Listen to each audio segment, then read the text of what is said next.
Bonjour à tous, c'est Thomas. Je suis ravi de vous accueillir sur le blog aujourd'hui avec une chercheuse et une aventurière. J'ai envie de te définir comme ça, Marion. Euh, C'est vrai, ouais. je suis une Do- chercheuse, Donc absolument. bienvenue à toi en tout cas, Marion. Ravi de t'accueillir. Comment vas-tu? Bah, écoute, je vais très bien parce que nous, j'habite dans le sud, on a un très beau soleil Ouais, et j'ai la chance d'avoir une maison protégée du Mistral, donc parce qu'il souffle assez fort aujourd'hui, moi ça va. d'accord. Ouais. Je suis très météo sensible. Oui, bah je suis un petit peu pareil. À Lyon, il fait Hein. beau aussi et c'est bien. Ouais, ouais, ouais. C'est chouette, C'est hein. important. Alors c'est vrai Ouais, qu'il faut être très fort à l'intérieur pour supporter des pluies froides ouais, et longues. Et ouais. c'est pour ça que je suis partie de la région parisienne il y a maintenant en 2002 et je ne le regrette pas du tout. Hmm. Ouais, j'imagine. Je fais un petit peu la même chose à la fin de l'année aussi, migrer dans le sud et ça va faire un grand bien, je crois. Oui, Ouais, ouais. oui. Donc Marion, quand je te dis que tu es une chercheuse et une aventurière aussi, j'aime bien ce mot-là, comment ça te va? Une aventurière avec ses limites. Ouais, Et une chercheuse, d'ailleurs, j'ai travaillé quelques années avec le groupe Auchan, avec Gérard Mullier. Il se trouve qu'il y a des PDG qui sont très sensibles et qui ont une ouverture et spirituelle et dans leur environnement. ouais. Et donc, il m'avait demandé de former une équipe euh, de restaurateurs qui s'appelait Amarine. C'était une chaîne de restaurants de poissons. Oui, oui, Et donc, il m'a dit, vous êtes une tête chercheuse, mais vous avez du mal à incarner vos idées. Il n'avait pas tort à l'époque, et dans cette deuxième partie de vie, puisque j'ai passé le demi-siècle, pardon, oui. L'alimentation est efficace, hein, je vois. voilà, et dans cette deuxième partie de demi-siècle, je passe plus à l'action. Hmm, Et c'est vrai que je pense que beaucoup de gens vont se reconnaître.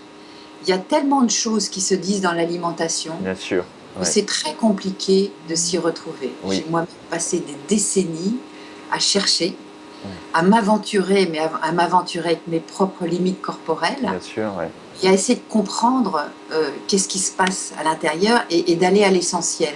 Parce que si on ne va pas à l'essentiel, on peut se noyer je dans des crois, théories, ouais, dans des intégrismes. ouais, Et aujourd'hui, finalement, je m'aperçois que nous sommes dans une société de mensonges. hmm, C'est-à-dire que nos hommes politiques mentent, on le voit tous les jours avec tellement de scandales liés, que ce soit aux impôts, que ce soit au sang contaminé, que ce soit à des médicaments qui ont intoxiqué des gens pendant des décennies et après dit oh c'est mauvais pour la santé. Donc euh, on nous ment de partout, ouais, que ce soit nos politiques, l'industrie agroalimentaire. Donc les gens qui veulent nous nourrir ne nous veulent pas forcément du bien, ils oui, veulent du bien à leur porte-monnaie, ils veulent du bien à leurs résultats, hmm, mais ils ne nous veulent pas du bien. L'industrie pharmaceutique, c'est pareil. La médecine, c'est pareil. Parce que les scandales sanitaires aujourd'hui sont tellement énormes que il faudrait vraiment être aveugle et sourd pour faire confiance encore à toutes ces obédiences. ouais, Donc, comment s'y retrouver? Donc maintenant, aujourd'hui, même dans la religion tue tellement de gens. Alors, il faut être catho, il faut être islamiste, il faut être juif. Il y a un truc qui ne va pas. hmm, Il y a un truc qui ne va pas. ouais, La voie du milieu des bouddhistes, ce n'est pas une religion, c'est une philosophie. Donc, soyons philosophes et adoptons nous-mêmes ce qui nous convient le mieux et oui, ce qui c'est important, hein. permettre de nous adapter et de nous déstresser. Hmm, Mais n'engageons pas chaque personne dans nos intégrismes. ouais, Et aujourd'hui, là, je vois arriver et poindre des intégrismes alimentaires qui, moi, me font peur. d'accord, Ils me font ouais, peur. Parce que c'est vrai que l'alimentation est tellement euh, à la fois notre médicament qui nous permet de nous adapter, mais nous sommes, je crois, un peu plus de 7 milliards d'individus, ce qui est beaucoup trop, mais enfin bon, c'est énorme. Et sur 7 milliards d'individus, nous avons tous, non seulement une identité tissulaire, hmm, qu'on a remarqué, on a un prix Nobel qui s'appelle Jean Dosset. Je suis désolée, hein, vous n'allez pas pouvoir beaucoup me poser des questions parce que moi je déroule les choses c'est parfait, Marion. assez facilement. On boit tout Jean ça, ouais, Dosset a eu un prix Nobel dans les années 80 parce qu'il avait démontré que, outre le groupe sanguin, vous savez qu'on a tous un groupe sanguin, mais on a appris que dans les années 50, 40, 50, qu'il y avait un facteur rhésus grâce aux macaques.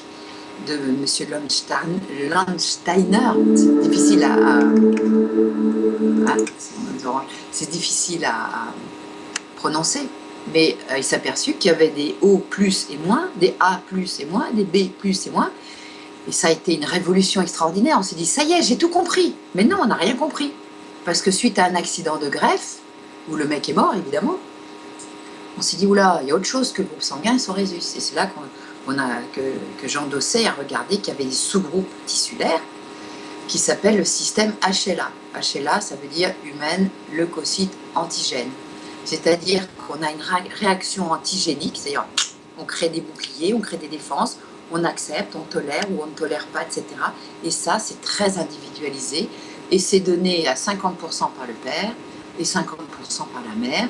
Et cette petite alchimie va créer votre propre identité qui fait que, c'est vrai que dans la même famille, on a plus de chances de pouvoir se greffer un rein de notre père, de notre frère et de notre sœur, mais il y a aussi plein de sous-éléments qui vont faire que vous avez votre propre identité. Là, on est dans la médecine policière où on peut décrypter non seulement votre karyotype, votre ADN, mais aussi vos antigènes et votre système HLA. Ouais. Et ça, c'est très important à comprendre. Ouais. Parce que nous sommes tous différents. Ouais. Donc il y a le système HLA. Et il y a un autre système. Et alors ça, c'est beaucoup plus compliqué d'accorder les deux. Et je suis en train de le faire. Je suis en train de l'étudier et de le ruminer. C'est notre microbiote. D'accord. Alors c'est quoi le microbiote? Et bien finalement, on a une identité bactérienne. Oui. D'accord? Et cette identité bactérienne se trouve où? Se trouve dans votre... Pour moi, c'est le premier cerveau. C'est-à-dire dans l'intestin. D'accord? C'est sûr qu'on l'appelle le deuxième cerveau, mais oui, je pense qu'on... Ouais. Pourquoi est-ce qu'on peut l'appeler le deuxième cerveau? Puisque, effectivement, ils sont reliés par le système nerveux central, par ce système sympathique et parasympathique, et qui sont branchés en tuyaux de là à là, on ne voit pas, mais là à là, et heureusement qu'il y a des fusibles et des transfos qui permettent non seulement à notre cerveau, quand on a une grosse émotion, de ne pas bombarder notre intestin, quoi qu'il le bombarde d'une certaine manière, et de l'autre côté, quand on a une intolérance ou quelque chose qui ne nous convient pas, de ne pas bombarder notre cerveau. Donc il y a des tuyaux entre les deux qui permettent de transformer le truc et de ne pas être en court-circuit généralisé tout le temps. Et donc ce microbiote, le problème, c'est qu'il se met en place dès la naissance. Votre système HLA, il se met en place dès votre conception. D'accord? À la conception, même si votre mère mange différemment, vous êtes conçu, votre système HLA est en place. Donc vous ne pourrez pas le changer. C'est au moment de la conjugaison des gamètes, comme on appelle ça, entre l'ovule et le spermatozoïde. Je tiens ça du docteur Nawrocki, avec qui j'apprends beaucoup de choses, qui est un grand scientifique qui, des fois, a du mal à vulgariser les choses, pas des fois, mais souvent, et je me fais un peu le porte-parole de cette vulgarisation. Oui, c'est pas facile de rendre les choses accessibles et modélisables. Et, Donc il faut bien comprendre qu'ici, je ne me positionne pas en prix Nobel, en professeur émérite, etc. Moi, je suis tout simplement une personne qui a eu des problèmes de santé très jeune, qui est née avec un microbiote et un système HLA dramatique, puisque j'ai fait toutes ces études et Nawrocki m'a gentiment annoncé que si j'avais continué à manger comme ça, j'aurais certainement une sclérose en plaques, des cancers des ovaires. D'ailleurs, j'avais commencé à avoir des kystes que je n'ai plus. J'aurais aussi, qu'est-ce qu'il m'a dit, je pourrais être diabétique. Et, enfin bon, plein de trucs. Et polyarthrite, voilà. Donc c'est vrai que j'étais mal barrée. Et votre alimentation, alors quand est-ce qu'elle a changé cette prise de conscience-là? Ça a commencé très tôt. Ça a commencé très tôt, mais j'ai, comme vous dites, je suis aventurière, parce que j'ai tâtonné. Et j'ai tâtonné comment? C'est à l'âge de 14-15 ans, je ne sais plus, à quelques mois près, je commençais à prendre du poids à la puberté, donc à 12 ans et demi exactement, j'ai eu mes règles. Et avec les règles, j'ai commencé à avoir des boutons, à avoir de la graisse sur les fesses, alors que j'étais roulée comme une mannequin à l'époque. J'étais bien bâtie. Et voilà qu'arrive la cellulite sur les fesses, sur les cuisses, mais quelle horreur! Et je commençais à avoir des grosses joues et je me regardais dans la glace, je me disais, mais on m'appelait Madame la Lune quand j'étais petite et ça recommençait, quoi. Donc il a fallu que je fasse quelque chose, mais à cet âge-là, on n'est pas dans une grande conscience, quoique j'ai toujours eu cette conscience de la mort et de nos limites, et donc je m'interrogeais déjà. Et j'ai rencontré un végétalien. Donc le végétalisme, c'est on ne mange aucun produit animaux, ni sous-produits animaux. Moi, ça me convenait très très bien sur un plan philosophique, puisque philosophiquement, j'adore les animaux. Je pleure quand on fait du mal à un animal, presque plus que quand on fait un mal à un animal, ce qui est terrible. Mais dans notre famille, on est presque des Brigitte Bardot en puissance. Et ça me convenait très bien de ne plus manger du tout de ces éléments-là. Donc j'ai commencé mon premier jeûne. Alors j'ai maigri, c'était génial. Je retrouvais ma silhouette. De nouveau, j'étais dans cette légèreté. Et même à la limite, je me sentais tellement bien en jeûnant que je me disais, après tout, pourquoi remanger, hein? Et le végétalien qui me suivait au bout de 10 jours me dit, bon Marion, il faut quand même que tu recommences à manger parce que à ton âge, tu es en pleine croissance, tu peux pas faire ça. Alors il m'a initiée au végétalisme. Et comme je suis très gourmande, eh bien j'ai commencé à faire des petits plats formidables. Je faisais des pâtisseries extraordinaires. À l'époque, la cuisson, c'était Geoffroy, donc c'était ce truc à l'étouffer, là, une marmite en fonte. Et avec un couvercle à l'envers, on mettait de l'eau dedans et l'eau pissait sur les aliments dedans. Alors maintenant, je m'aperçois que c'est pas du tout une bonne cuisson, parce que si on mettait pas un petit peu d'eau dans le fond de la casserole, il y avait la réaction de Maillard. Mais tout ça, je l'ai appris bien après. Bien sûr, ouais. Puis c'était long et puis les couleurs changeaient. Je me disais, il doit y avoir un truc qui va pas. Mais bon, c'est tout. On continue. Et le problème, c'est qu'au bout de 3 ans, j'avais 8,5 de tension. Je passais de l'hypo à l'hyperglycémie, mais ça, je le suis bien après. Et j'ai recommencé à grossir. Oh, quelle horreur! En étant végétalienne, je recommençais à grossir. Qu'est-ce qui se passe? Alors là, j'aurais la réponse. J'ai commencé avec l'histoire du gluten à 47 ans. D'accord. Ou à 46, 47. Ouais. Parce que j'en ai 58 et demi, donc voilà, c'est un peu plus de 10 ans. Et là, ma mère me dit, parce que je passais mon bac, bon, t'arrêtes tes conneries. Comme j'étais indépendante, parce que j'avais un petit studio en dessous de chez elle, donc je faisais ma propre tambouille. Et elle supportait pas toutes ces odeurs d'ail et d'oignon que moi j'adore. Et quand on ouvrait mes placards, elle disait, mais attends, on se croirait dans un poulailler chez toi, arrête, quoi. Alors comme elle avait raison, parce que je me sentais très mal, eh ben, j'ai recommencé à manger normalement. Et normalement, c'est quoi? Du cochon, du bon jambon, du beurre, de la crème, des produits laitiers, tout ce que j'adorais, quoi. Ouais. Et alors là, gros problème arrive, les migraines. Ouais.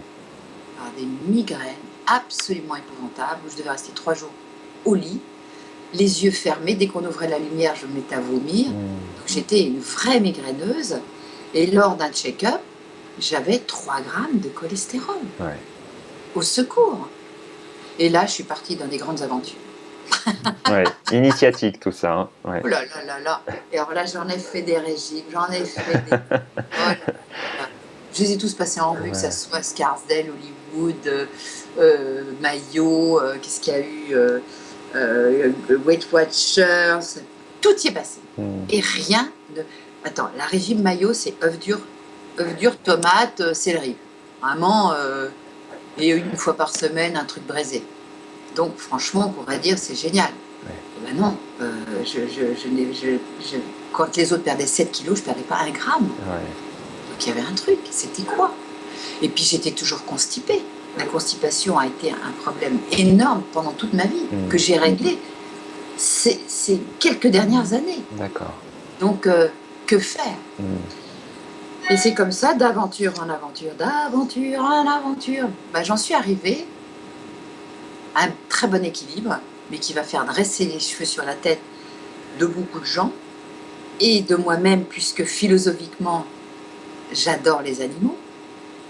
D'accord? Il faut que vous le sachiez. Donc, ce que je trouve terrible aujourd'hui, c'est ce massacre des animaux qu'on fait, et cet élevage qui ne respecte pas les animaux. Cet élevage qui est la Shoah n'est rien par rapport à ce qu'on fait subir à nos pauvres animaux.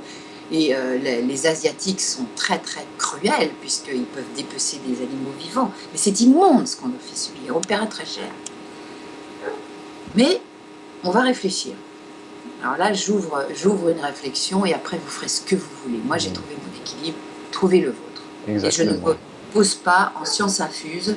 Je ne fais que vous transmettre ce qui, moi, me convient, philosophiquement parlant, j'ai trouvé une adéquation. Et physiologiquement parlant, c'est parfait. Nous sommes chasseurs-cueilleurs. On en entend de plus en plus parler en France, aux États-Unis, ça fait un bon bout de temps qu'ils ont compris.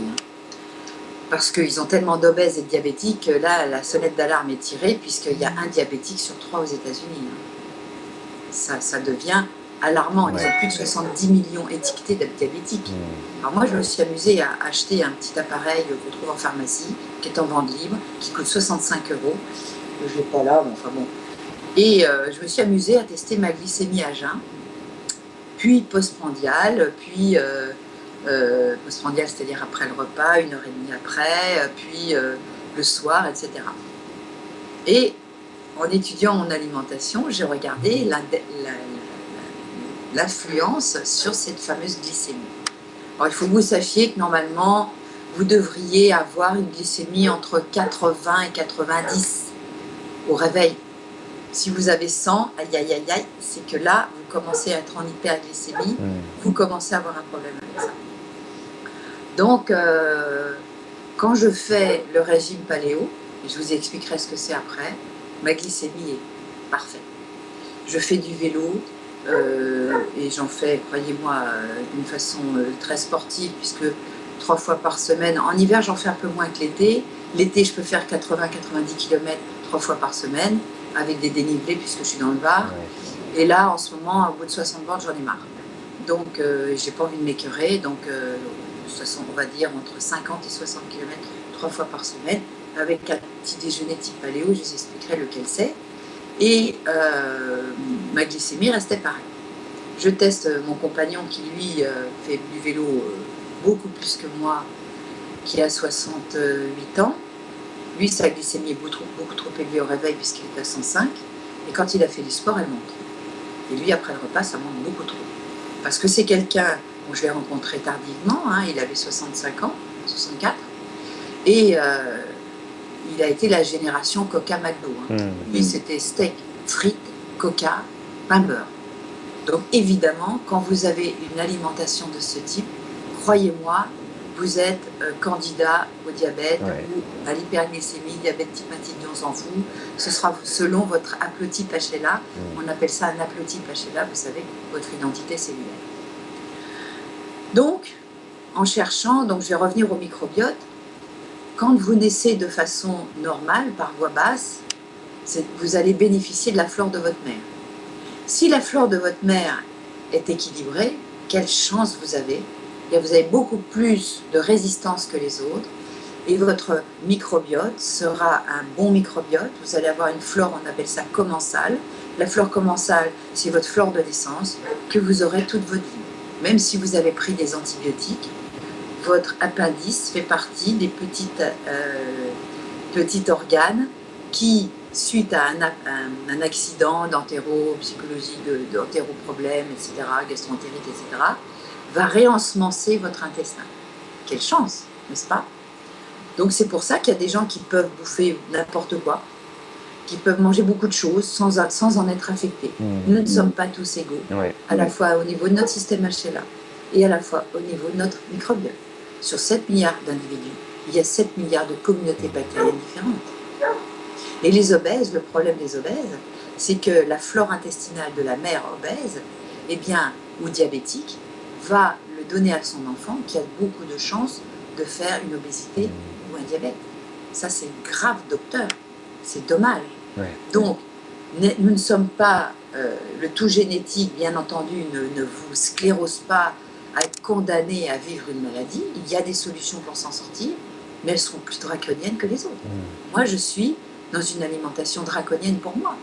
Parce que je me suis amusée à faire des écarts pour voir, tiens, allez, aujourd'hui, je vais prendre un peu de miel, zut, puisque ma glycémie, elle était super. Je vais manger des pommes de terre, je vais manger un peu de céréales sans gluten, et puis j'ai pris un café sucré. Fouf, ma glycémie est remontée, beaucoup trop. Donc je suis obligée d'être une sage. Alors je ne demande pas à tout le monde d'avoir cette sagesse, mais moi cette sagesse, pour moi, c'est ma vitalité, c'est mon bien-vivre, c'est mon bien-être.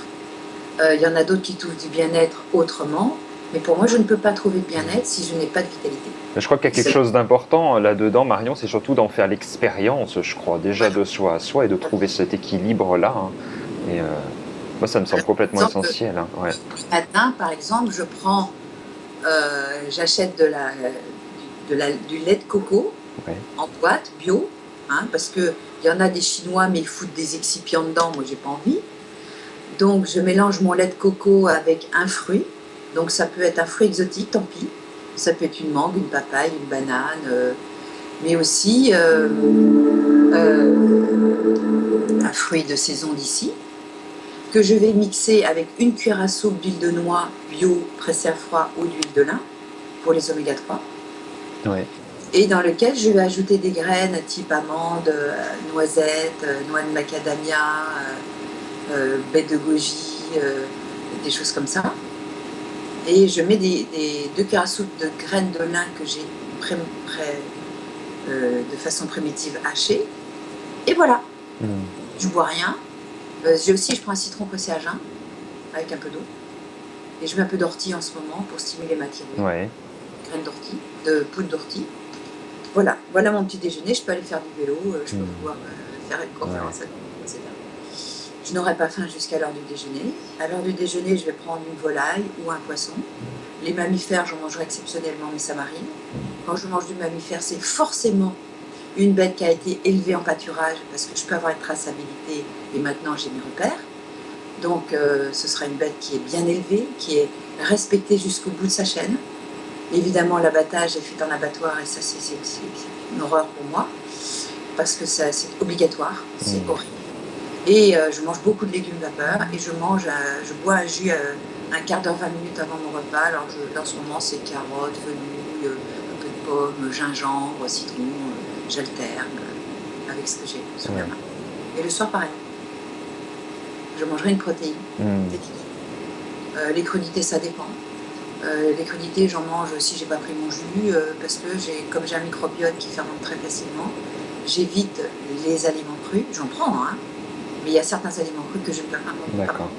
Je ne peux pas prendre de légumineuses, je ne peux pas prendre pois chiches, de lentilles. Je vais ballonner pendant une semaine. Je ne prends plus de céréales du tout. J'en prends de façon très exceptionnelle. Donc exceptionnellement, je prendrai un peu de sarrasin quand j'ai envie, ou du riz quand j'ai envie, mais je ne prends plus aucune céréale. Ça, c'est pour moi. Ouais. Je m'aperçois que ça convient à beaucoup de gens, puisque j'ai beaucoup de gens qui étaient sans gluten, qui se goinfrent de pâtisseries sans gluten et autres. Et ces personnes, il se trouve qu'elles ont des surpoids, elles ont des problèmes.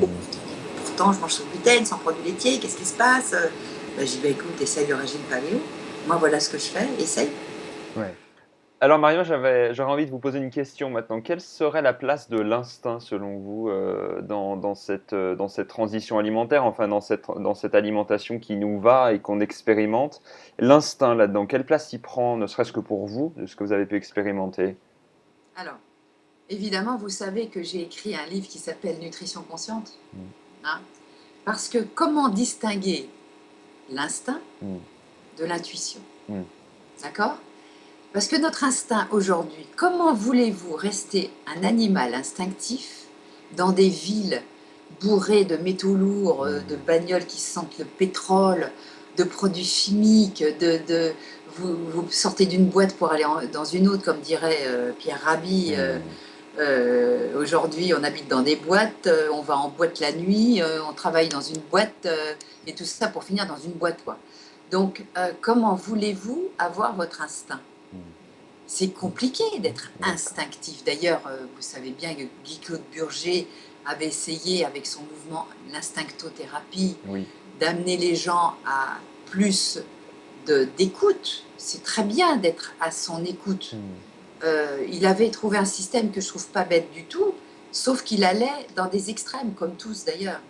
Il ne s'agit pas de manger du poireau comme ça, n'importe comment, sans l'éplucher, sans que ça soit joli. Nous sommes des êtres humains avec une conscience, avec la sensation du divin hélas, la connaissance de notre mort prochaine. De toute façon, elle est inéluctable.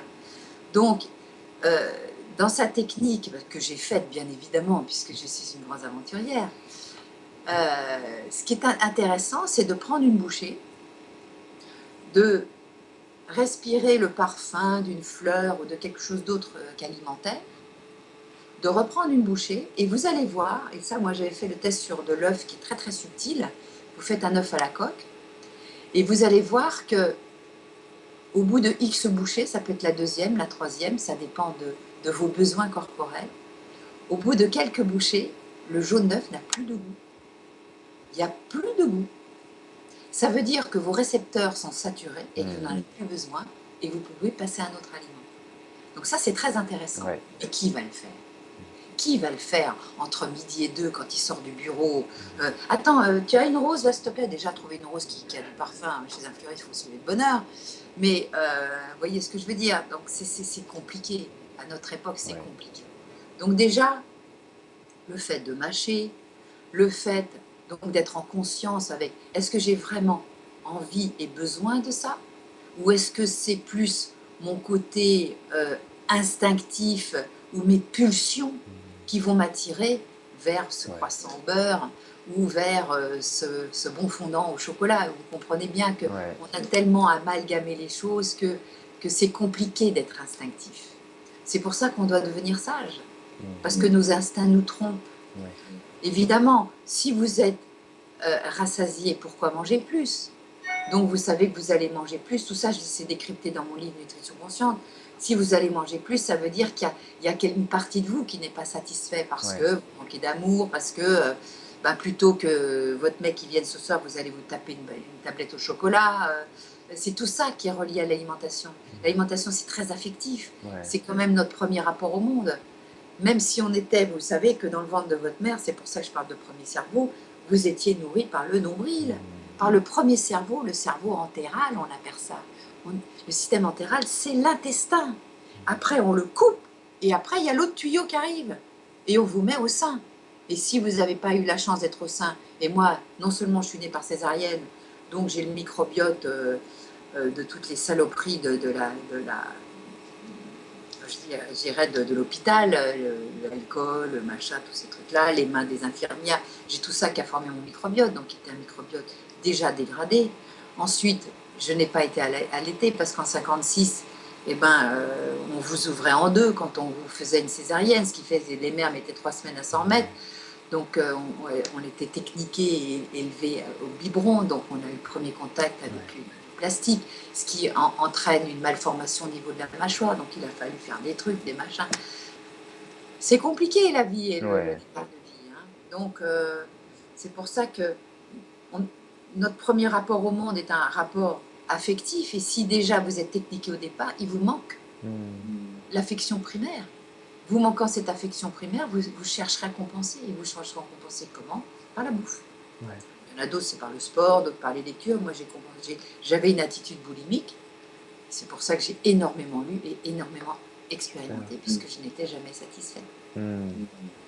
Quelle est votre actualité maintenant, Marion, là, ces jours, ces mois prochains? Où est-ce qu'on peut vous rencontrer en France et peut-être au-delà?